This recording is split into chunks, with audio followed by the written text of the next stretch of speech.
طے ہو چکی ہے۔ بھائیو اللہ کا واسطہ ہے، موت کی تیاری کر لینا بہت بڑی دولت ہے، لیکن اس وقت امت غافل ہو چکی ہے، امت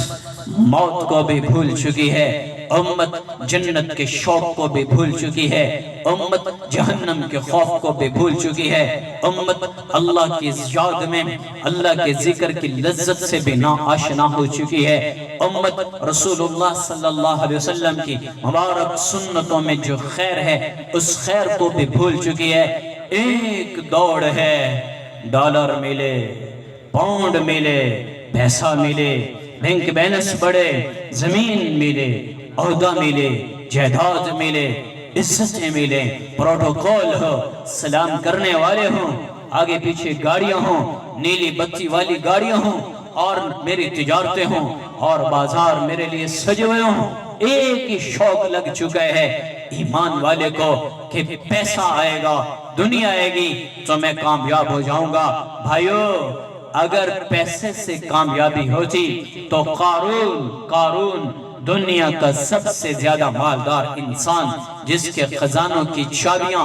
اونٹوں پہ لادی جاتی تھیں، اسے ذلت نہ ملتی، اسے موت نہ آتی، وہ برباد نہ ہوتا، وہ جہنم کا ایندھن نہ بنتا، حکومت میں عزت ہوتی تو فرعون نے 425 سال حکومت کی، فرعون ذلیل و رسوا نہ ہوتا، ہمیشہ کے لیے جہنم کا ایندھن نہ بنتا۔ اور اگر زمینوں میں عزت ہوتی، قوم سبا بہت بڑی ذمہ دار قوم تھی، وہ قوم کبھی نام و نشان ان کا نہ مٹتا۔ اور اگر گھروں میں عزت ہوتی، بنگلوں میں عزت ہوتی، او بھائی پیسے دینے والے بیٹھ جزاک کوئی نہ بھائی،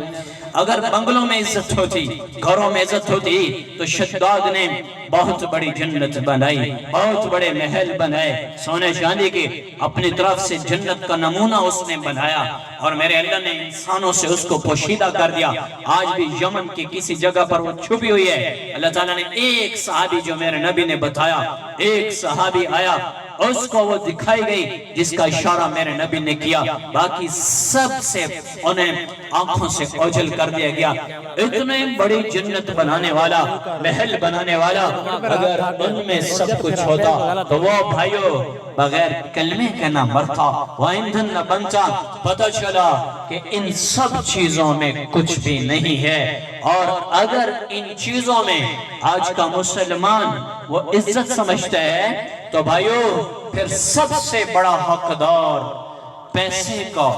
گھر کا، حکومت کا، تخت کا، لباس کا، سواریوں کا، سونے چاندی کا، سب سے بڑا حقدار حضرت محمد صلی اللہ علیہ وآلہ وسلم ہوتے۔ لیکن اللہ نے بتایا سارے عالم کے انسانوں کو کہ میرے بعد پوری کائنات کا بادشاہ، ساتوں آسمانوں کو نیچے چھوڑ کر اللہ کے عرش پہ پہنچ جانے والا انسان، پوری دنیا کا بادشاہ اللہ کے بعد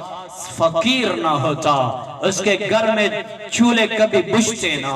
اس کے پیٹ پہ کبھی پتھر نہ باندھے جاتے، وہ ہمیشہ تندرست اور غنا کی حالت میں جاتا، اعلیٰ لباس پہنتا، لیکن نہیں، سب سے بڑا فقیر بنایا، سب سے بڑا فقیر بنایا، سب سے زیادہ آپ کو ستایا گیا۔ میرے نبی فرمایا کرتے تھے جتنا میں ستایا گیا ہوں